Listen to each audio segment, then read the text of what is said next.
Is the action, the habit, the routine, something you're enthusiastic about? Again, not the goal. The question isn't, are you enthusiastic about reaching your goal weight, or are you enthusiastic about having $100,000 saved in your account? Obviously, you'd be enthusiastic about that. The question is, are you enthusiastic about the action steps that it will take to get you there? The Happy Healthy Human podcast will help you build your happy, healthy life. Your host, Paul Levitin, is a board-licensed health and wellness coach, nutrition coach, personal trainer, and behavior change specialist with over 10 years of experience helping people create positive life change. Each week, he discusses topics that will help you understand yourself, why you do the things you do, and how to take steps to create the life of your dreams.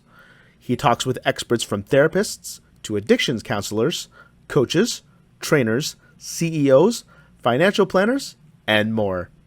If you've ever wondered how can you become the best, happiest, healthiest version of yourself, you've come to the right place. What do bodybuilding, entrepreneurship, going to therapy, reading more, having a better relationship with your family, and meditating all have in common? All of these things are built through change. Whether it's your body, your bank account, your relationships, anything positive you're trying to create or improve, something has to change. Might be your habits, your actions, your routines. Something about you will have to change. And the unfortunate thing about change is hard.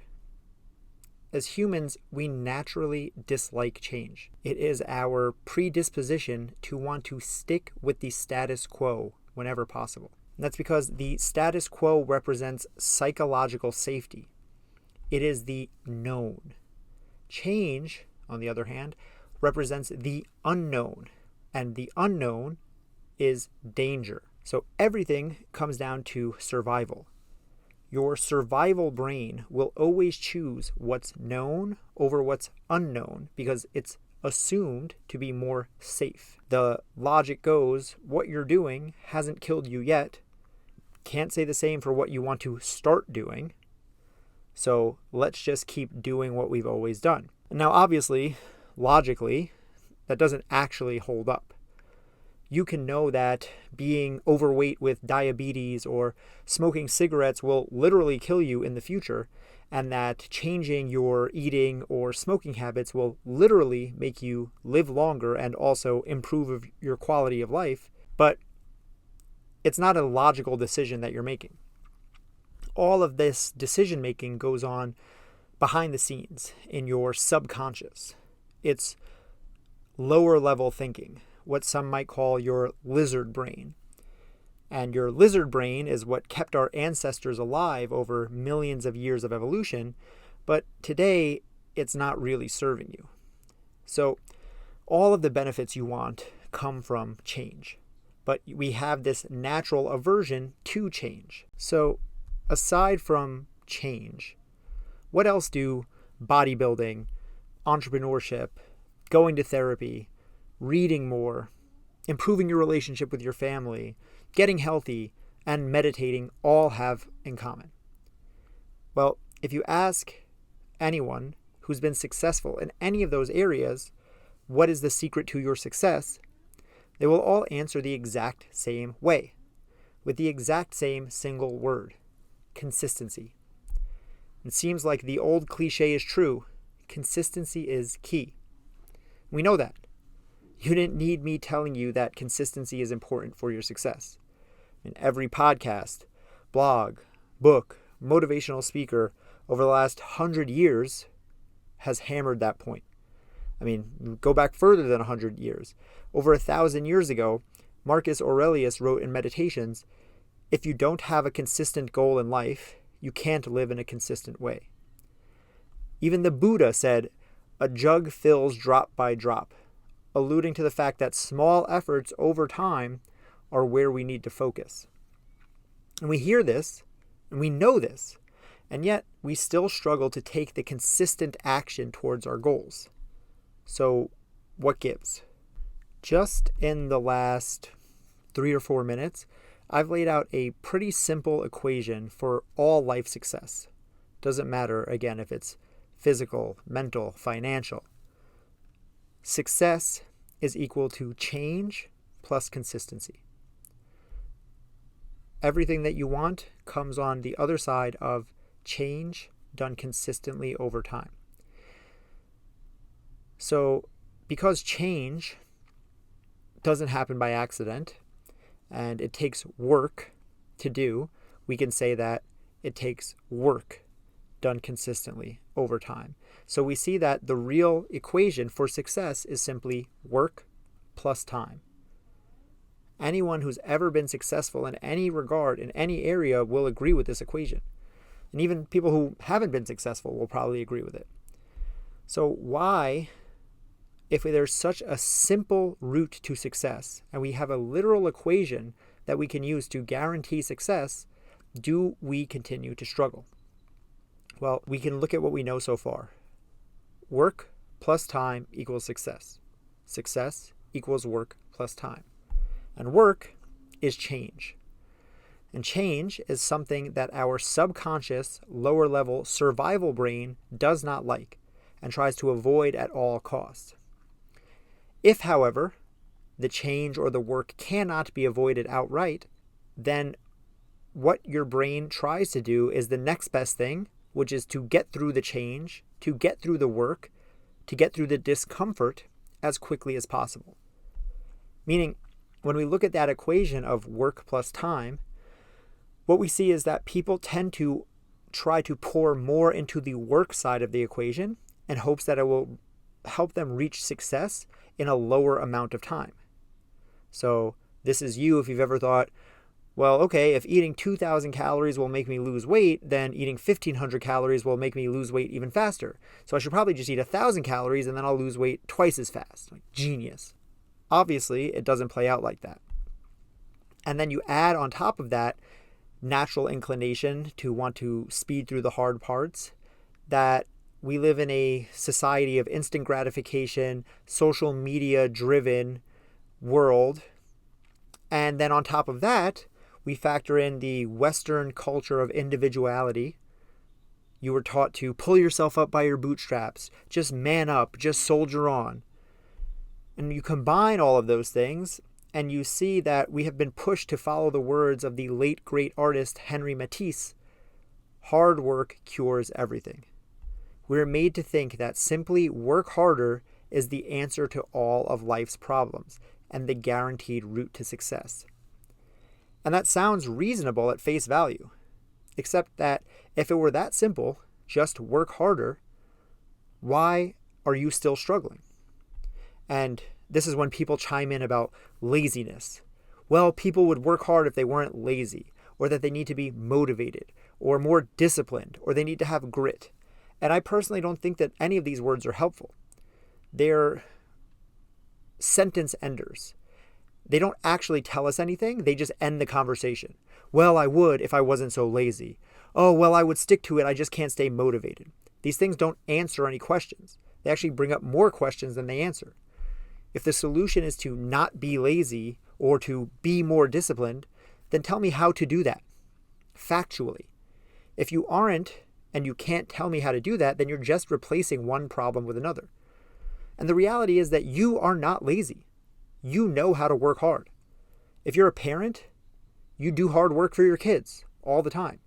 You might work in a job where you work hard, or you might have done hard work when you played football in high school, but now you find yourself gaining weight in your 30s. The fact is, you do not have an aversion to hard work. You know how to work hard and have done hard work in the past. You probably work hard to this day. It's just that you only do it in certain areas, and that is the problem. That's what all of this talk of discipline and motivation and hard work are overlooking. It's that work is self-limiting.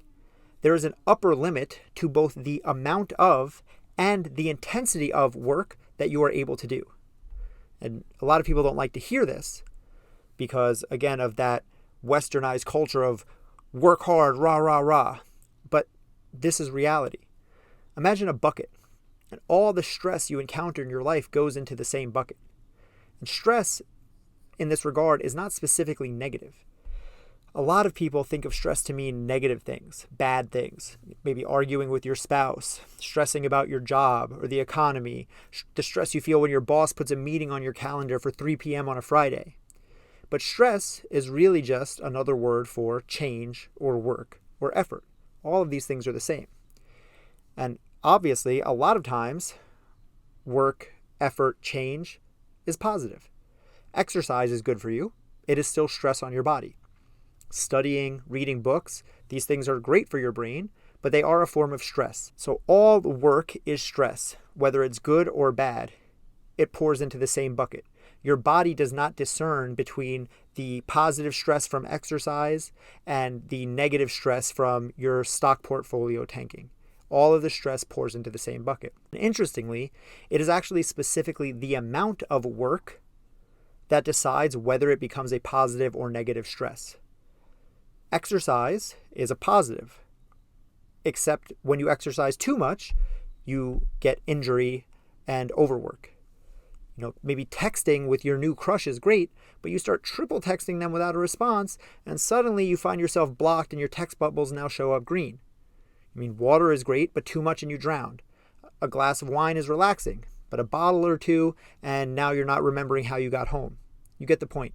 It's the dose that determines the result. And with work, we reach a point of diminishing returns. So even before it becomes completely detrimental, you begin to lose out on some of the positive benefit of the work. It's not as simple as more work equals more benefit, upward and onward forever. So no matter what the stress is, again, it all pours into the same bucket. And that bucket, as most bucket tends to, has a limit. Over a certain line, the bucket is going to begin to spill out. And the way your body is set up, your body cannot continue to operate as normal with its stress bucket overflowing. So when the stress begins to overflow and spill out, things will start to break down. Your body, with or without you knowing, and certainly without your permission, will start to malfunction. You can think of this as sort of like a pressure release valve. When the stress is overflowing, your body must find a way to reduce this stress. And quite often, the direct source of the stress cannot be eliminated. So for instance, when you're stressed about your finances, your job, your relationship, your health, you can't just flip that stuff off like a light switch when your stress bucket starts overflowing. So your body will do things like reduce your overall energy so you're more lethargic. It will reduce your sex drive. It will increase your appetite. You might start craving more sugary sweets. Your immune system won't work as well, and you might find yourself getting sick more often. And sometimes these changes are obvious and obtrusive, like your back starting to hurt and you have to stop working out. Sometimes these changes are tiny and nearly imperceptible, like you're being a little bit more snappy with your kids, or you're just having a little bit of brain fog at work. But over time, these things continue to pile up as long as that stress bucket is overflowing. So no matter what, when your stress bucket continually overflows, your body will continuously try to release the pressure. And unless something changes to reduce the overall stress inputs, there will come a tipping point. So when your stress bucket tips over and it pours out, it leads to overwhelm, burnout, and eventually quitting, because that's the surest way to relieve the stress that you're under. And remember that sometimes this is a conscious decision.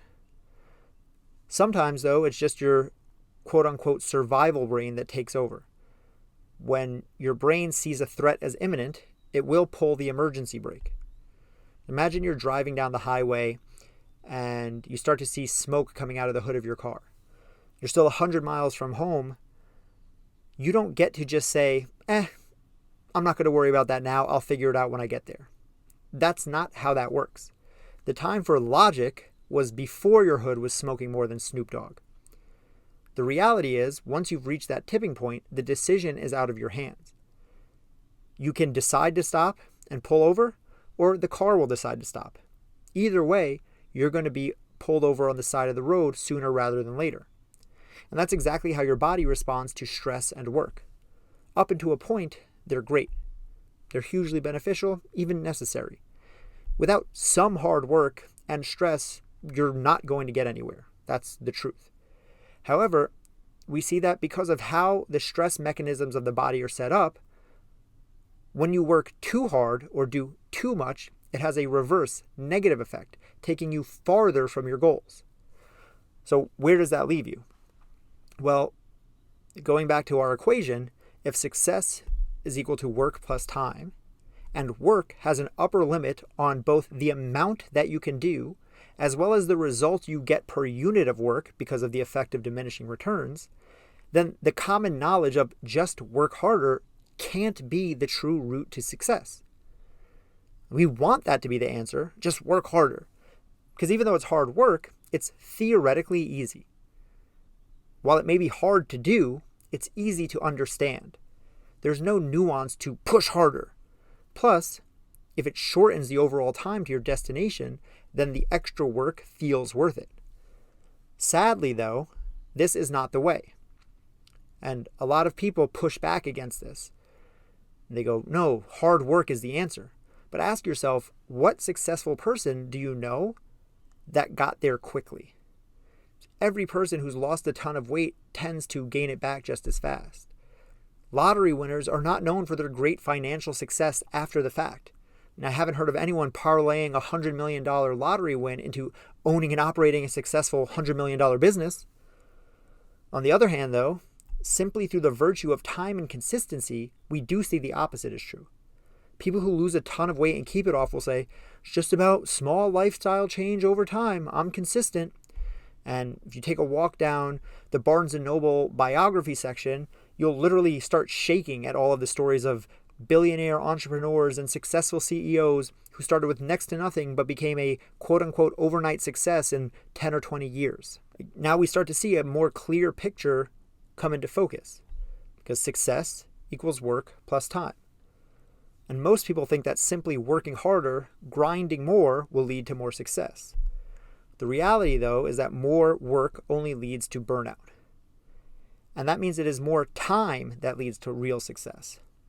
In investing, there's a saying that goes, time in the market beats timing the market. And that highlights the power of compound interest. Warren Buffett calls compound interest the eighth wonder of the universe. With enough time, a trickle of water can carve the Grand Canyon. And with enough time, you can succeed at whatever goal you set out for yourself. It doesn't matter if your goal is weight loss, building a business, having a healthy relationship with your kids, meditating, writing a book. The answer is all the same. Give it time. And making things harder leads to overwhelm, burnout, and quitting, which means it actually gives you less time, cutting yourself off at the knees. The only possible solution then is make things easier. And that's right. I'm here as a podcast host, a coach, a mentor, a guru, whatever you want to call it, telling you that it is okay to take the easy way out.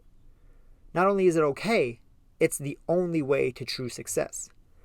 And this can be a gut check to hear. I mean, it was for me.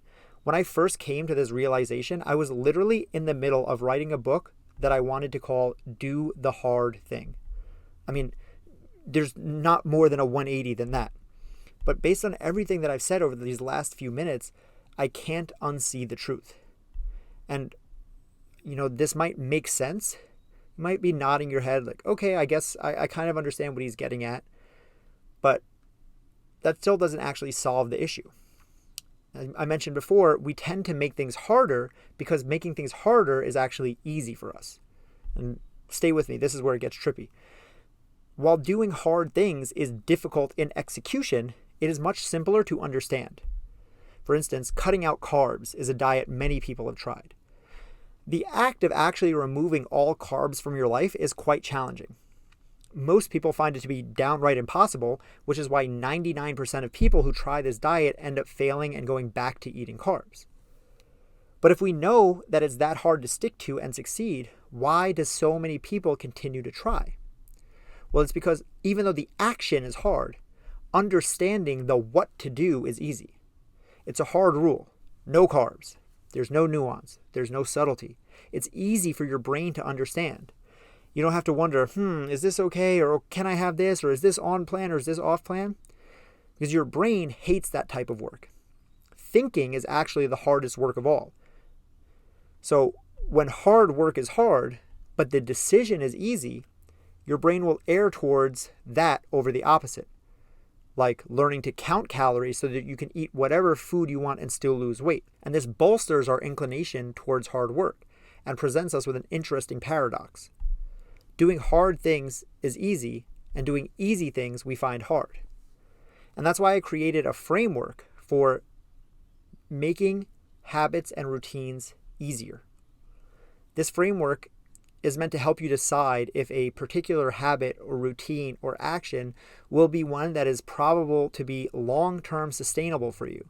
And remember, everything is about sustainability. So if this is sustainable, it will allow you to reach your ultimate goal. And this framework is an acronym. It's EASIER. Literally the word easier. EASIER. Because in the spirit of everything I've been talking about here, I had to make this as easy as possible. I don't think I can make it easier than that. And if you're running or driving or doing whatever else while you're listening right now, don't worry about writing this down. I've actually created a free checklist that you can download to remember this framework and have access to anytime. So in the show notes, just click Easier Checklist. So when you're thinking about trying to build a new habit or routine, remember, make it easier. And before I break this down, though, understand that this is about the habit and the routines. This is about action. This is not about deciding if a goal is for you. Meaning, let's say, for example, you have a goal of wanting to lose weight. That is the end goal. The easier framework is meant to help you decide which actions, like running versus weightlifting or cutting out carbs versus intermittent fasting, might be the best habits and actions to implement in pursuit of that goal. Make sense? So the E in easier stands for enthusiastic. Is the action, the habit, the routine, something you're enthusiastic about? Again, not the goal. The question isn't, are you enthusiastic about reaching your goal weight, or are you enthusiastic about having $100,000 saved in your account? Obviously, you'd be enthusiastic about that. The question is, are you enthusiastic about the action steps that it will take to get you there? Does getting up and going for a run make you excited? Or, like me, does it make you want to throw up in your mouth a bit? If you want the result, but you hate the action, you'll never get there. A in easier stands for available.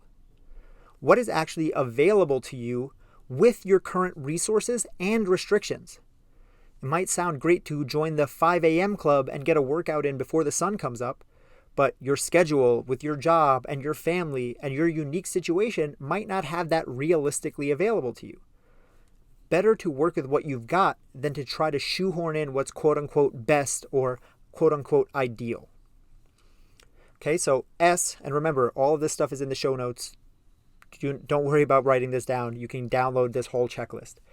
S is for straightforward. Complexity is the killer of dreams. Remember, this is all about making things easy. The more complex, the harder. If you can't say in exact words how you're going to get from A to B to Z in terms that are easy to understand, both what you're doing and why are you taking each individual step, then it's too complicated. And if it's too complicated, you're going to find a reason to push back against it and eventually quit. I stands for imperfect. You may have heard, potentially from me if you've been listening to this podcast for a while, perfection is impossible. It is an unobtainable ideal. And if all of this is about sustained consistency over time, and perfection is impossible, then consistent and sustained perfection is doubly so. You have to be okay with not just the ups, not just when things work out as you'd hoped. You have to be okay with and really expect the downs and the lows just as much. If you don't come with this mindset, you for sure will not maintain this habit. Using the stock market as an example. Of course, you want that money to go up and up and up, but you have to be okay with the down days if you're going to survive in the market. Same thing with weight loss. Of course, you want your weight to go down, but you have to understand that there are times when you'll step on the scale and it will have gone up. That is as much a part of the process as anything else. You have to be okay with the ups and the downs. And the second E in easier stands for exponential. As I mentioned, work has diminishing returns. There's an upper limit on the amount of work that you can do. And that means for the work that you are able to do, you need to look for outsized exponential returns. Trading 1 for 1 is not good enough here. You need to be looking for points of leverage where you put in 1, but you get back 5, 10, sometimes 100. So an example from my life is riding my bike. When I lived in New York City, I started riding my bike to and from work. And I learned that it actually took a little less time to ride my bike than it took to drive or take public transportation. So I was saving time round trip, and that was a win. Then, in the time that I had previously just been driving or taking the subway, now I was biking, which is getting exercise in. So I added more exercise into my day without adding any time commitment. Another win. This also let me get more sunshine on my skin, something that we're all lacking. I started listening to podcasts, so I was learning in that same time, and I was saving money on gas and parking. Win, win, win. So the one change, riding my bike, gave me a multiple X return. And that's a habit that I would never want to quit. And still to this day, I ride my bike pretty much whenever possible and far more than I drive. And lastly, the R in easier stands for repeatable. The question is not, can you do the thing once or even for a while? The question is, can you keep this up forever? Anyone can, and most people have, white-knuckle their way through some action for some short period of time. Dieting until the summer, working out hard for a month or two, working on a business venture up until the first speed bump, starting to use a budget but then simply forgetting about it and letting it fizzle out a month later. Doing something once does not impress me. Can you do it from now until you hit your goal and then long past that milestone as well and keep going forever? That's right. You have to keep up the habit even after you've gotten to your goal successfully. That is the big key here. That's what truly distinguishes this as a habit that's ingrained in you. And I know that people don't like to hear that. A lot of people push back and you might say like, well, the whole point of dieting is to lose weight. Once I lose the weight, why would I keep doing that? And to that, I say, that's the whole problem. You're hustling backwards. If a particular habit or routine is what got you to your success, what do you think will happen when you stop doing that thing? I mean, I'll tell you. You're going to go back to your old ways, which will get you back to your old results. And that's called backslide city. If a change is worth making, it's worth doing it the right way. If it's worth doing now, it's worth doing forever.